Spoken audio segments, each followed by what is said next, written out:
नमस्कार दोस्तों, आप सभी का एक बार फिर से स्वागत है हमारे चैनल भक्ति ज्ञान में। आज सुनते हैं संतोषी माता व्रत कथा। एक बार की बात है, एक बुढ़िया थी। उसके 7 बेटे थे। 6 बेटे कमाने वाले थे और एक निकम्मा था। बुढ़िया अपने 6 बेटों के लिए बहुत प्रेम से भोजन बनाती और उन्हें भोजन कराती, और जो भी उनका झूठा बचता वो अपने 7वें बेटे को दे देती। वो 7वां बेटा बहुत ही भोला भाला था। उसे अपनी माँ के इस काम का पता नहीं चलता था। एक दिन वो अपनी पत्नी से बोला, देखो मेरी माँ को मुझसे कितना प्रेम है। तो उसकी पत्नी ने कहा, क्यों नहीं, इसीलिए तो सबका झूठा बचा हुआ खाना वो तुमको खिलाती है। वो बोला, ये तुम क्या कह रही हो? ऐसा नहीं हो सकता। जब तक मैं अपनी आंखों से ना देख लूं, मैं इस बात पर विश्वास नहीं करूंगा। कुछ दिनों बाद एक त्योहार आया। घर में तरह तरह के भोजन और लड्डू बने। 7वां बेटा अपने सिर दर्द का बहाना बनाकर रसोई में एक पतला सा वस्त्र ओढ़कर सो गया, लेकिन वो अपने कपड़े में से सब देख रहा था। उसके 6 भाई भोजन करने आए। उसकी माँ ने उनके लिए सुंदर आसन बिछाया और उन्हें तरह तरह के व्यंजन परोसे, और वो कपड़े में से उन्हें खाता देखता रहा। 6 भाइयों के भोजन करने के बाद उसकी माँ ने उन सब की झूठी थालियों में से लड्डुओं के टुकड़े उठाकर एक लड्डू बनाया और झूठन साफ करके उसके लिए एक थाली बना दी। और फिर उसकी बूढ़ी माँ ने उसे आवाज दी, बेटा 6 भाई भोजन कर चुके हैं, अब बस तू ही बाकी है। तू कब खाएगा? जल्दी से उठ और खाना खा ले। फिर वो उठ गया और अपनी माँ से बोला, माँ मुझे भोजन नहीं करना है, मैं अब परदेस जा रहा हूँ। माँ ने कहा, कल का जाता आज चला जा। वो बोला, हाँ आज ही जा रहा हूँ। यह कहकर वो घर से निकल गया।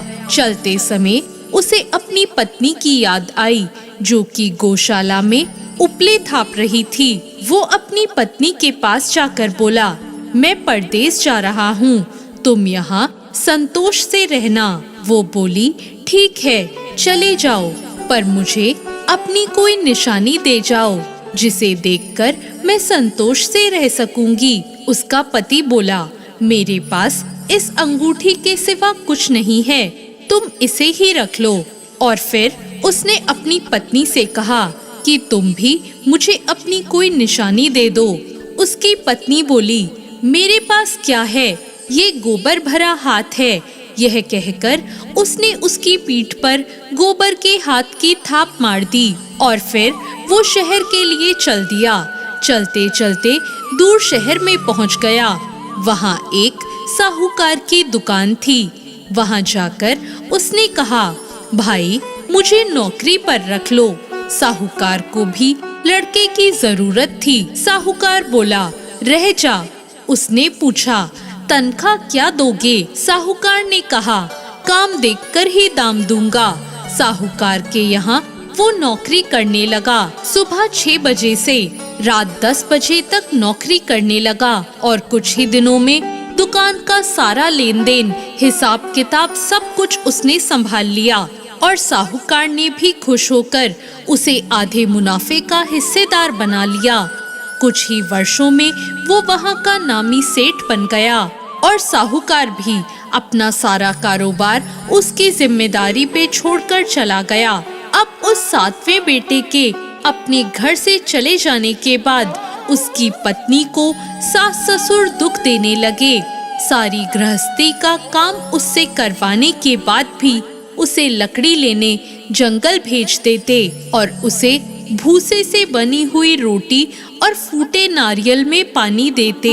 इस तरह उसके दिन बीत रहे थे। एक दिन वो लकड़ी लेने जंगल जा रही थी। उसने देखा रास्ते में बहुत सी औरतें संतोषी माता का व्रत कर रही हैं। वहाँ खड़ी होकर वो भी कथा सुनने लगी और उसने बाद में पूछा कि तुम कौन सा व्रत कर रही हो और इस व्रत करने से क्या होता है। तभी उनमें से एक ने कहा, सुनो, ये संतोषी माता का व्रत है। इसे करने से निर्धनता और दरिद्रता का नाश होता है, लक्ष्मी आती है, मन की चिंताएं दूर हो जाती हैं, सुख समृद्धि और प्रसन्नता आती है। किसी पे मुकदमा चल रहा हो तो खत्म हो जाता है, सभी रोग दूर हो जाते हैं और कोई प्रीतम बाहर गया हो तो शीघ्र ही लौटकर आ जाता है। ये सब जानकर उसने संतोषी माता का व्रत करने की विधि पूछी। उन लोगों ने उसे संतोषी माता के व्रत की विधि बताई। सारी विधि जानकर उस बहू ने अपनी लकड़ी को बेच दिया और उनके पैसों से गुड़ चना लेकर माता के व्रत की तैयारी में चल पड़ी। आगे जाकर वो संतोषी माता के मंदिर में पहुंची और माता से कहने लगी, माँ, मैं अज्ञानी हूँ, व्रत के कुछ नियम नहीं जानती, मैं बहुत दुखी हूँ। माता, मेरे दुख दूर कर दो, मैं तुम्हारी शरण में आई हूँ। माता को उस पर दया आ गई। एक शुक्रवार का व्रत होने के बाद ही दूसरे शुक्रवार को उसके पति का पत्र आया और तीसरे शुक्रवार का व्रत रखने के बाद उसके पति का भेजा हुआ पैसा उसके पास आ गया। यह सब देखकर वो माता के मंदिर में आकर रोने लगी। उसने माता से कहा, माँ, मैं पैसे नहीं चाहती, मैं तो अपने पति का दर्शन मांगती हूँ। तब माता ने प्रसन्न होकर कहा, जा बेटी, तेरा पति घर आएगा। यह सुनकर वो बहुत खुश हो गई और घर जाके अपना काम करने लगी। और फिर संतोषी माता ने उसके पति के सपने में जाकर उसको उसकी पत्नी की याद दिलाई और उससे कहा, घर जा, तेरी पत्नी तेरा इंतजार कर रही है, तेरे माँ बाप उसे बहुत दुख दे रहे हैं। वो बोला, हाँ माँ, लेकिन मैं घर कैसे जाऊँ, बात परदेश की है, लेन देन का बहुत हिसाब किताब है, कोई जाने का रास्ता नजर नहीं आता। संतोषी माता ने कहा, मेरी बात मान, सुबह उठकर नहा धोकर संतोषी माता का नाम ले, घी का दीपक जला और उन्हें दंडवत प्रणाम कर कर दुकान पर बैठ जा। देखते देखते तेरा सारा लेन देन चुक जाएगा, जमा हुआ सारा माल भी बिक जाएगा और शाम होते होते धन का ढेर लग जाएगा। अब सुबह उठकर उसने ऐसा ही किया। नहा धोकर दीपक जलाकर संतोषी माता को प्रणाम किया और फिर अपने काम पर बैठ गया। और थोड़ी ही देर में देने वाले लोग रुपया लाने लगे और लेने वाले लोग हिसाब करने लगे। भंडार में भरा हुआ सारा माल भी बिक गया और शाम तक धन का भारी ढेर लग गया। माता का चमत्कार देखकर वो बहुत प्रसन्न हो रहा था। वहाँ का काम निपटाकर वो तुरंत अपने घर के लिए रवाना हो गया। उसकी बेचारी बहू जंगल में लकड़ी लेने जा रही थी। लौटते वक्त माता के मंदिर में आराम करने लगी। वहाँ उसने धूल उड़ती हुई देखी और माता से पूछा, माता, ये धूल कैसे उड़ रही है? माता ने कहा, तेरा पति आ रहा है, अब तू ऐसा कर, लकड़ियों के 3 बोझ बना ले, एक नदी के किनारे रख दे, दूसरा मेरे मंदिर में और तीसरा अपने सिर पर रखकर घर ले जा। इन लकड़ियों का गट्ठर देखकर तेरे पति के मन में तेरे लिए मोह पैदा होगा। माता की बात मानकर उसने वैसा ही किया और फिर उधर से उसका पति आया। सूखी लकड़ी देखकर उसके मन में इच्छा हुई कि उसे भोजन बनाकर खा पी कर ही गांव जाना चाहिए। वहाँ थोड़ा विश्राम करके खा पी कर वो अपने घर के लिए निकल पड़ा। उसके पति के घर आ जाने के बाद वो लकड़ी का गट्ठर लेकर घर पहुंची और अपनी सास को आवाज लगाकर बोली, सासू माँ, लकड़ियों का गट्ठर ले आई हूँ, लाओ, भूसे की रोटी दे दो और टूटे नारियल में पानी दे दो। ऐसा सुनकर उसकी सास अपने दिए हुए कष्टों को भुलाने के लिए कहने लगी, ऐसा क्यों कह रही है? तेरा पति आया है उसकी आवाज सुनकर उसका पति बाहर आ गया। उसने अपने पति को अंगूठी दिखाई। अंगूठी देखकर वो व्याकुल हो गया। उसको उस हालत में देखकर उसने अपनी माँ से कहा, माँ, ये कौन है? माँ ने कहा, ये तेरी पत्नी है। सालों बीत गए हैं जब से तू गया है।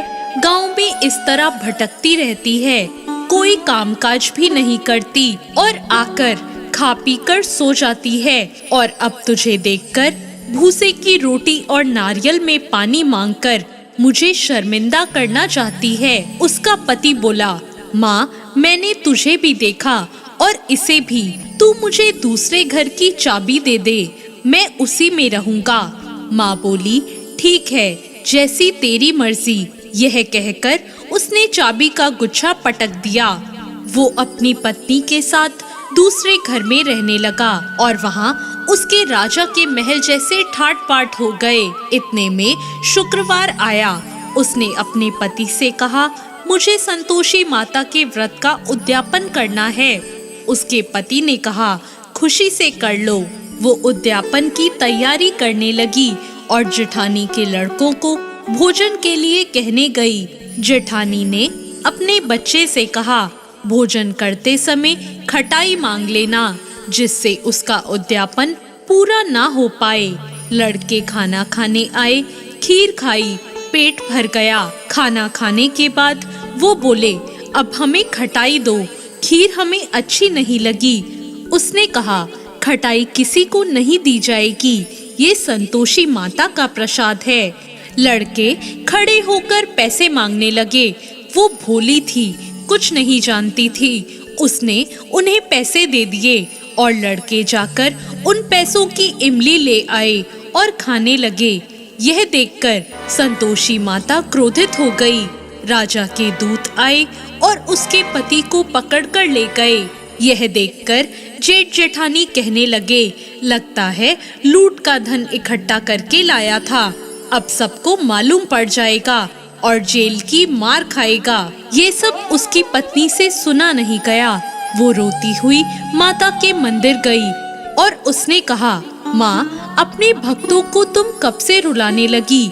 माता बोली, बेटी, तूने उद्यापन करके मेरा व्रत भंग किया है।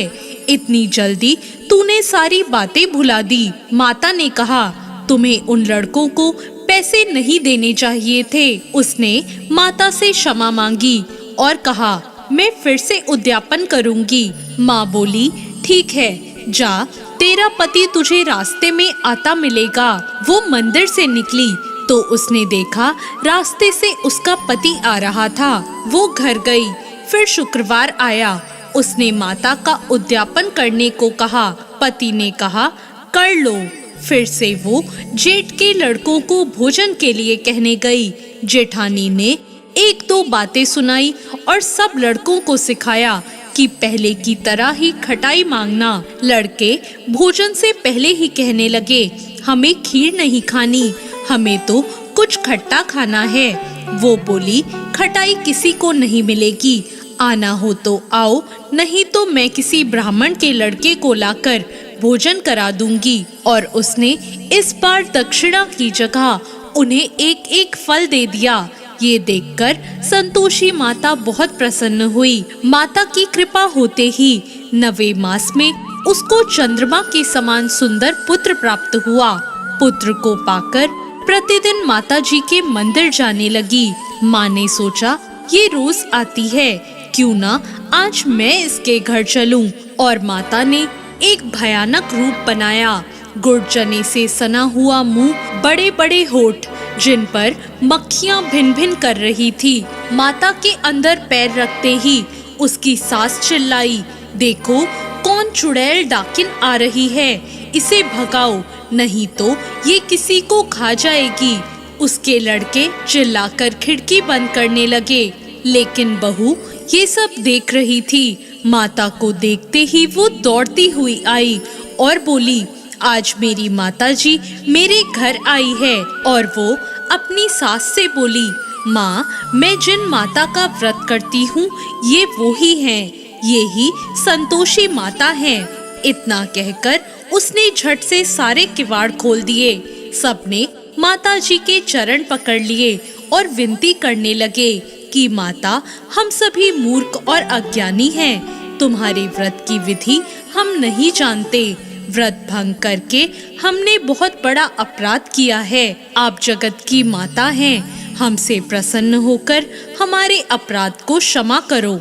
माता ने सभी को क्षमा कर दिया। तो ये थी संतोषी माता की व्रत कथा। जैसा बहू को प्रसन्न होकर फल दिया, माता वैसा फल सबको दे। ऐसी और कहानियों के लिए हमारे चैनल भक्ति ज्ञान को सब्सक्राइब करें। धन्यवाद।